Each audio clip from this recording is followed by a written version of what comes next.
పర్చూరు నియోజకవర్గంలో గత దశాబ్ద కాలం నుంచి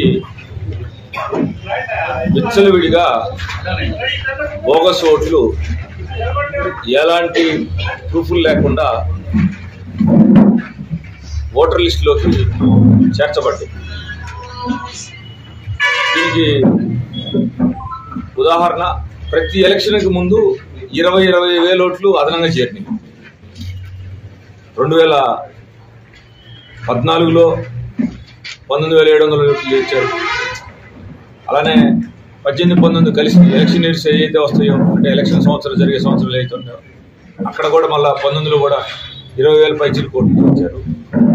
ఆ విధంగా సంఖ్య 29,960 నుంచి 2013 నుంచి 2014 2,14,099 అయినాయి. అలానే 18-19లో పెరిగినటువంటి పెరుగుదల నుంచి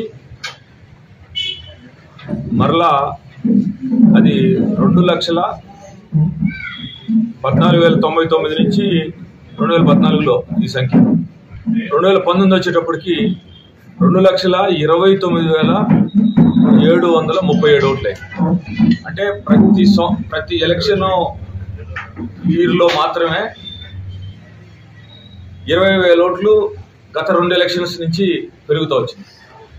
దీన్ని ఈ సంవత్సరంలో మాత్రమే మేము సమర్థవంతంగా బిఎల్ఏ వ్యవస్థ ద్వారా బోగస్ ఓట్లని చేర్చకుండా అరికట్టడంతో పాటు గతంలో చేర్చబడినటువంటి బోగస్ ఓట్లని ఫామ్ 7లని బిఎల్ఏలు చట్ట ప్రకారం కంటెస్ట్ చేయడం ద్వారా 10,468 ఓట్లు తొలగించబడ్డాయి ఈ ఒక్క సంవత్సరంలో.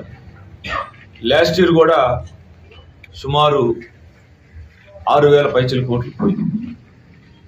ఫామ్ 7కి సంబంధం లేకుండా బిఎల్ఓలే గత 2-3 సంవత్సరాలు ఏదైతే ప్రీవియస్ ఇయర్స్ ఉన్నాయో 2023కు ముందు 21-22 సంవత్సరంలో సుమారుగా ఒక 6,000 ఓట్లు పైన పోయినాయి. ఇప్పుడు కొత్తగా ఈ ఫామ్ 7లు బిఎల్ఏలు కంటెస్ట్ చేసినందువల్ల గతంలో బోగస్ ఓట్లు 10,468 ఓట్లు పోయినాయి. అంటే కొత్తగా చేరాల్సినటువంటి వాళ్ళ ప్రక్రియ ద్వారా చట్టవిరుద్ధంగా బోగస్ ఓట్లని నియంత్రించాము. అలానే గతంలో ఉన్నటువంటి అక్రమంగా చేర్చబడినటువంటి 10,468 ఓట్లని ఫామ్ 7 ద్వారా తొలగించబడింది.